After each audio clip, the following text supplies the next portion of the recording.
আজ লেকচার মানে আমরা আলোচনা করব হচ্ছে আলো প্রদূষণ কাকে বলে, আলো প্রদূষণ কেন হয় এবং আলো প্রদূষণের সূত্রগুলো। তো চলো শুরু করা যাক।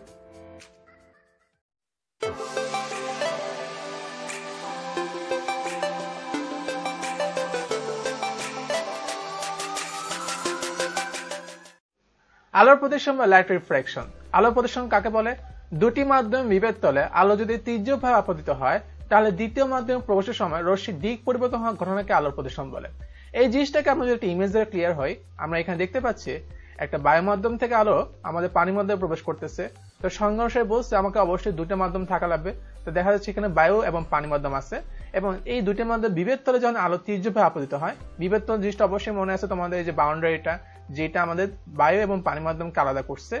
এখানে আলোটা বলছে তীর্যকভাবে আপতিত হলে, আমাদের দেখতেছো এটা আমাদের তীর্যকভাবে আপতিত হয়েছে। তখন বললো কি দ্বিতীয় মাধ্যমে প্রবেশের সময় অর্থাৎ পানির মাধ্যমে যখন আমাদের প্রবেশ করতে যাচ্ছিল তখন দেখা যাচ্ছে রশ্মির দিক পরিবর্তন হয়েছে। দিকটা কিভাবে পরিবর্তন হইলো খেয়াল করি। এই জিনিসটা কিন্তু আমাদের রশ্মিটা এই বরাবর যাওয়া করছিল আলোটা, কিন্তু এই বরাবর না যে এটা কিন্তু খানিকটা দিক পরিবর্তন করছে।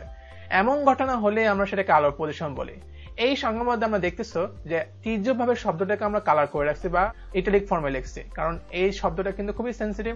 আলো যদি তীর্যকভাবে প্রবেশ না করে এক মাধ্যম থেকে আরেক মাধ্যমে তখন কিন্তু এই দিক পরিবর্তন হয় না। জিনিসটা যদি আমরা এখানে দেখি, এটা আমাদের প্রথমটা হচ্ছে বায়ু মাধ্যম, নিচেরটা হচ্ছে পানি মাধ্যম।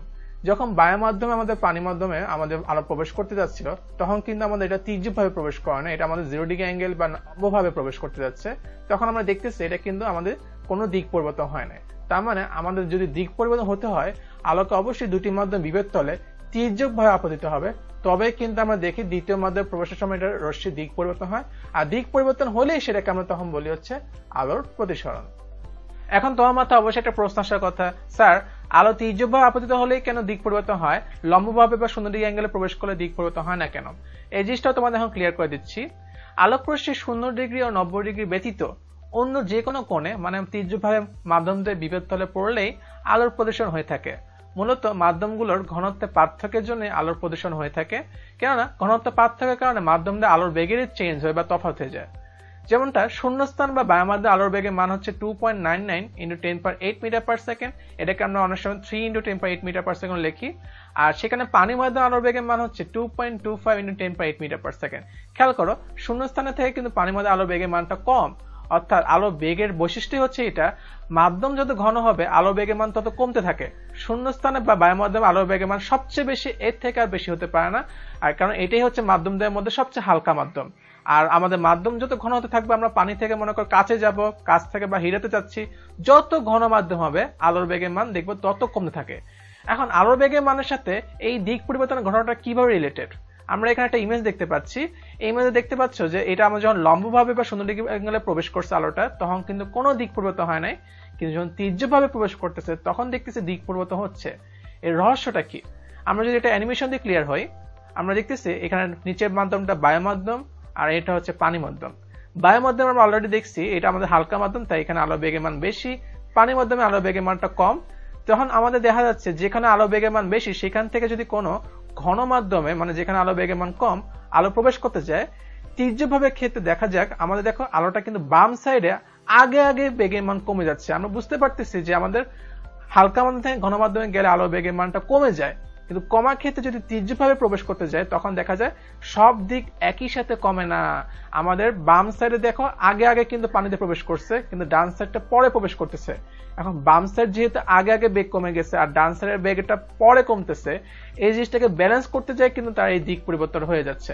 বা এই জিনিসটাকে যদি আমরা কণা দিয়ে বুঝতে চেষ্টা করি, আমাদের এখানে দেখো বায়ু মাধ্যম থেকে পানি মাধ্যমে আলোটা যখন তীর্যকভাবে প্রবেশ করতে যাচ্ছে তখন দেখো প্রত্যেকটা কণা কিন্তু একই সাথে বেগের মানটা কমে নেয়। আমরা জানি বায়ু থেকে পানি মাধ্যমে গেলে আলো বেগের মানটা কমে যায়, কিন্তু এখানে যদি আমরা কণা দিয়ে কল্পনা করি, এখানে 4টা কণা একসাথে যাত্রা শুরু করছে, কিন্তু 4টা কণা বেগ কিন্তু একসাথে কমে নেয়।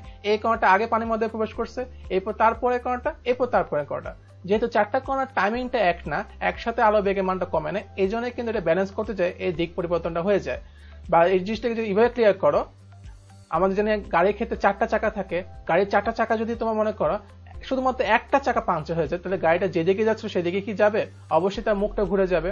আলোর ক্ষেত্রে সেটাই হয়, যখন তীর্যকভাবে এক মাধ্যম থেকে আরেক মাধ্যমে প্রবেশ করে হঠাৎ করে বেগের মানটা কমে, কিন্তু সবার যেহেতু একসাথে কমে না এই জন্যই তার দিকটা পরিবর্তন হয়ে যায়, যেটা কিনা আমরা দেখি 0 ডিগ্রি বা 90 ডিগ্রি অ্যাঙ্গেলের ক্ষেত্রে হয় না। কারণ 0 ডিগ্রি বা 90 ডিগ্রি অ্যাঙ্গেলের ক্ষেত্রে প্রত্যেকটা কোণা বেগের মান একসাথে কমে যায়, যার কারণে সেই জিনিসটাকে সে সোজায় চলে যায়, কোনো দিক পরিবর্তন হয় না। অনেকটা প্রবাদ যেরকম আছে আমাদের যে 10 মিলি করিকাস হারে যদি নাহিলাস লম্বভাবে বা 0 ডিগ্রি অ্যাঙ্গেলের ক্ষেত্রে প্রবেশের ক্ষেত্রে সেটাই হয় আলোর ক্ষেত্রে। দিক পরিবর্তন কেন হয় তাহলে মোটামুটি আমরা ক্লিয়ার। কিন্তু এই দিক পরিবর্তনের সময় আমরা দেখি অনেক সময় আলোটা অবিলম্ব কাছে আসে, কখনো দূরে সরে যায়। তো কখন অবিলম্বে কাছে আসে, কখন দূরে সরে যায়। আলো যদি হালকা মাধ্যম যেমন বায়ু থেকে ঘন মাধ্যম যেমন পানিতে প্রবেশ করে, তাহলে দেখা যায় আলোকরশ্মি বিভেদ তল হতে অবিলম্ব দিকে বেঁকে যায়। এখন অবিলম্বটা কি আমরা অলরেডি এগুলো অষ্টম অধ্যায়ে আলোচনা করছি। এটা যদি আপতিত রশ্মি হয় আর এটা হচ্ছে প্রতিশত রশ্মি, আর এখানে আমরা যে লম্বটা অঙ্কন করে আছি এটা হচ্ছে অবিলম্ব।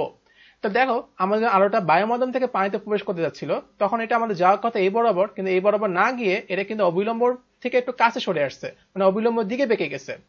আবার যদি দেখো এই চিত্রে ঘন মাধ্যম থেকে হালকা মাধ্যমে যখন গেছে, অর্থাৎ পানি মাধ্যম থেকে যখন বাতাসে প্রবেশ করতে যাচ্ছিল, তখন দেখো এটা কিন্তু আমাদের বিভেদ তল হতে অবিলম্ব থেকে দূরে সরে যায়। তাহলে আমরা দেখতে পাচ্ছি বাতাস থেকে যখন পানিতে প্রবেশ করছে এটা অবিলম্ব দিয়ে বেঁকে গেছে, আবার যখন পানি থেকে বাতাসে প্রবেশ করছে তখন কিন্তু দেখতেছি এটা অবিলম্ব থেকে দূরে সরে গেছে। এই জিনিসটা প্রায় এমসিকিউতে আসে, এই জিনিসটা অনেকে স্টুডেন্ট ভুলে যায় বা মনে রাখতে পারে না বা প্যাচ লেগে যায়, কখন অবিলম্ব দিকে আসবে কখন অবিলম্ব দূরে সরে যায়। এটা তোমাদের সহজে মনে রাখা আমি একটা টেকনিক দিয়েছি, আশা করি এটা তুমি কখনো আর ভুলবা না। যে ভালোবাসা হালকা থেকে ঘন হয়ে গেলে কাছে আসে, এটা মানে কি স্যার? হালকা মাধ্যম থেকে ঘন মাধ্যমে যখন আলো প্রবেশ করে, দেখো বাতাস হচ্ছে হালকা, পানি হচ্ছে ঘন। হালকা মাধ্যম থেকে যখন ঘন মাধ্যমে প্রবেশ করছে এটা আমাদের অবিলম্ব দিকে বেঁকে গেছে বা কাছে সরে আসছে। তাহলে ভালোবাসা যখন হালকা থেকে ঘন হয়ে যায় তখন দুইটি মানুষ কাছে আসে, যেরকম আলোটা ক্ষেত্রে সেটাই হয়। আর তাহলে এটা কিভাবে মনে রাখবো? ঠিক এর উল্টা ছন্দ দিয়ে, ভালোবাসা যখন ঘন থেকে হালকা হয়ে যায় তখন দূরে সরে যায়। দেখো পানিটা হচ্ছে ঘন মাধ্যম আর বাতাসটা হচ্ছে হালকা মাধ্যম। যখন পানি থেকে আমাদের আলোটা আমাদের বাতাসে প্রবেশ করছে অর্থাৎ ঘন থেকে হালকা, তখন দেখো এটা অবিলম্ব থেকে দূরে সরে গেছে। খুব সহজে তুমি এইভাবে মনে রাখতে পারবা যে আলো কখনো অবিলম্ব দিয়ে কাছে আসবে বা কখনো অবিলম্ব থেকে সে দূরে সরে যায়। আলোর প্রতিফলনের মতো আলোর প্রদর্শনও কিন্তু আমাদের দুটো সূত্র মেনে চলে। সূত্র দুটো কি? প্রথম সূত্র হচ্ছে আপতিত রশ্মি, প্রতিসৃত রশ্মি এবং আপতন বিন্দুতে বিভেদ তলের উপর অঙ্কিত অবিলম্ব একই সমান্তরালে থাকে। যদি মনে থাকে অষ্টম অধ্যায়টা আমাদের আলোক প্রতিফলনের প্রথম সূত্র কিন্তু এমনটাই ছিল, একদম পুরোপুরি কার্বন কপি। আর দ্বিতীয় সূত্র দেখো এটা একটু আলাদা। একজোড়া নির্দিষ্ট মাধ্যম ও একটি নির্দিষ্ট বর্ণের আলোর তির্যক আপতনের ক্ষেত্রে আপতন কোণের সাইন ও প্রতিসরণ কোণের সাইনের অনুপাত একটি ধ্রুব সংখ্যা। এই দুটো সূত্র আমরা চলে আমার সাথে সরাসরি বোর্ডে চলে যাই।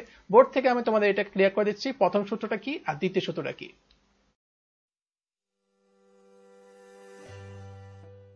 আলো প্রদর্শনের প্রথম সূত্র কি ছিল? আপতিত রশ্মি, প্রতিসরিত রশ্মি এবং আপতন বিন্দুতে বিভেদ তলের উপর অঙ্কিত অবিলম্ব একই সমান্তরালে অবস্থান করবে। এই জিনিসটা কিন্তু আলো প্রতিফলনের প্রথম সূত্রের সাথে একটু হুবহু মিল আছে। ওখানে শুধু তফাৎটা হচ্ছে ওখানে প্রতিফলিত রশ্মি ছিল আর এখানে প্রতিসরিত রশ্মি। তবে সূত্রটা আমরা এখন ক্লিয়ার হয়ে যায়। আমার এখানে দেখতে চারটা ঘটনা আঁকানো আছে, প্রত্যেকটা কিন্তু আমাদের এখানে প্রতিসরিত হয়েছে এবং দিক পরিবর্তন যেহেতু হচ্ছে প্রতিসরিত হচ্ছে। তো এই কাহিনীটা দেখো, আমাদের বায়ু থেকে কাছে আলোটা প্রবেশ করতেছে, তাহলে এই আলোটা হচ্ছে আমাদের আপতিত রশ্মি আর এটা হচ্ছে প্রতিসরিত রশ্মি, আর এই যে লম্বটা দেখতেছি এটা হচ্ছে আমাদের অবিলম্ব।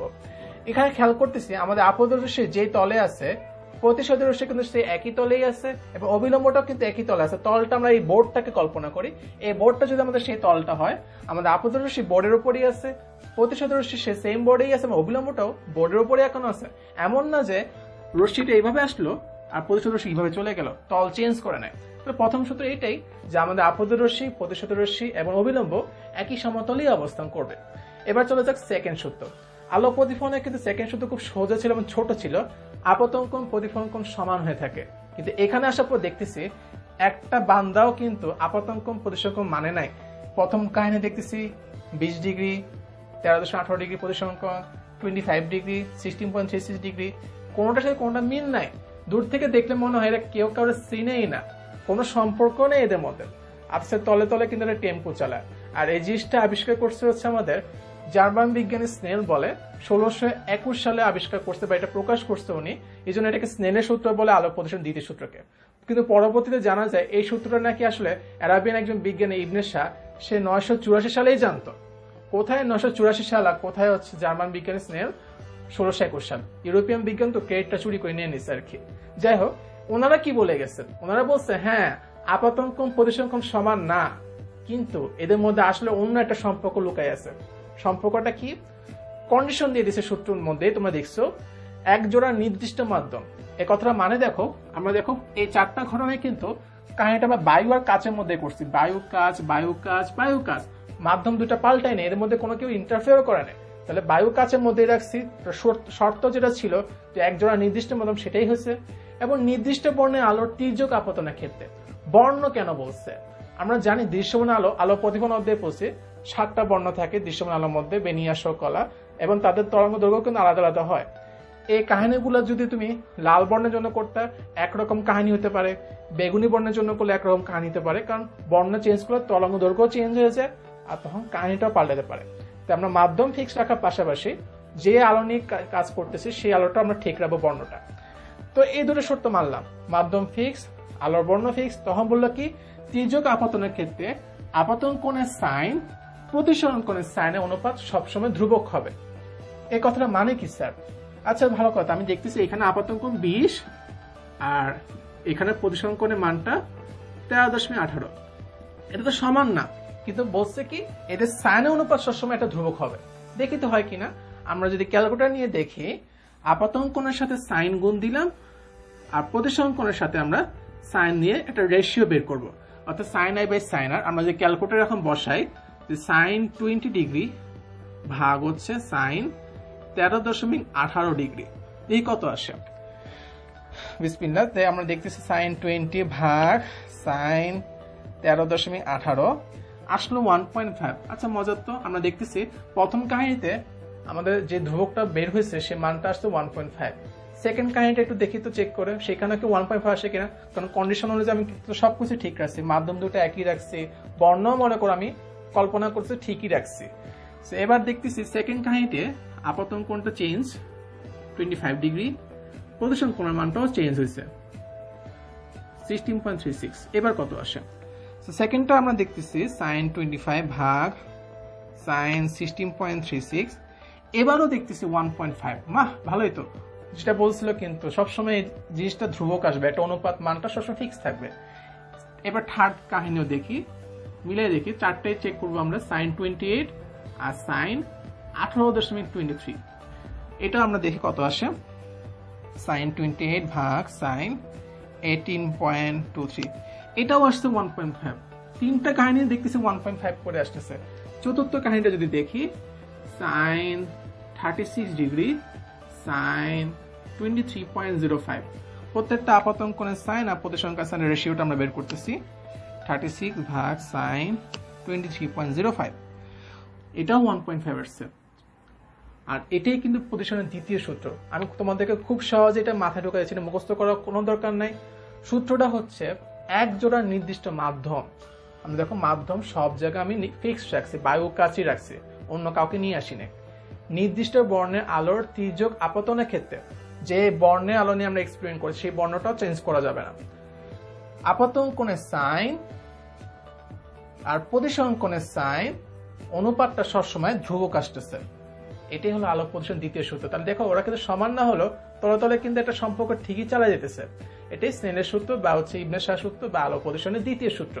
আর এখন অনেক সময় প্রশ্ন করে স্টুডেন্টরা, স্যার এখানে সাইন কেন নিলাম, কস কেন নিলাম না, ট্যান কেন নিলাম না, অন্য কিছু কেন নিলাম না? সাইন কাদের সাথে সম্পর্ক হয়? সাগরে লবণ আছে, লম্ব বাই অতিভুজ। তুমি খেয়াল করো, এই যে আপতন কোণ আর প্রতিসরণ কোণ, এটা কিন্তু লম্ব আর অতিভুজ হয়ে যায় ত্রিভুজ কল্পনা করলে, এর মধ্যে কিন্তু অ্যাঙ্গেল গুলো ক্রিয়েট হয়েছে লম্ব অতিভুজ লম্ব অতিভুজ, এই জন্য সাইন নেই, কস বা ট্যান নিচ্ছি না। তো এই ছিল আমাদের আলোক প্রতিসরণ দ্বিতীয় সূত্র, তোমরা সহজে এটা বুঝতে পারো। আর আমরা যে ধ্রুবকটা বের করছি এই ধ্রুবকটাকে বলা হয় প্রতিসরাঙ্ক, যেটা আমরা নেক্সট ক্লাসে আলোচনা করব। যে প্রতিসরাঙ্ক মান যত বেশি যার তার ঘনত্ব তত বেশি, আর সেখানে আলোবেগ তত কম আসবে। এই জিনিসটা আমরা নেক্সট ক্লাসে ক্লিয়ার করে দিব। তোমাদের একটা কুইজ দেওয়া যাক। আজকে আমরা যা যা শিখছি সেখানের মধ্যে আমরা দেখছি আলোক প্রতিসরণ কাকে বলে, আলোক প্রতিসরণের কেন দিক পরিবর্তন হয়, তারপর আলোক প্রতিসরণের দুটো সূত্র এবং কখন অবিলম্ব থেকে কাছে আসে, কখন অবিলম্ব থেকে দূরে সরে যায়, এই জিনিসগুলো আমরা আজকে আলোচনা করছি। তো চলো এর উপর একটা আমরা তোমাদের কুইজ দিই যে কখন I is greater than R হয় আর কখন I less than R হয়। এই জিনিসটা উত্তরটা তোমরা ভেবে আমাকে কমেন্টসে জানাবা যে কখন I greater than R হবে আর কখন I less than R হয়। এটা খুব প্রায় সময় MCQ তে ধরাই দেয়। তোমাদের কিছু বাড়ির কাজ দেওয়া আছে, সেই বাড়ির কাজগুলো তোমার ভিডিও ডেসক্রিপশন চেক করলে পেয়ে যাবে। তো আজ এই পর্যন্তই, সবাইকে ধন্যবাদ।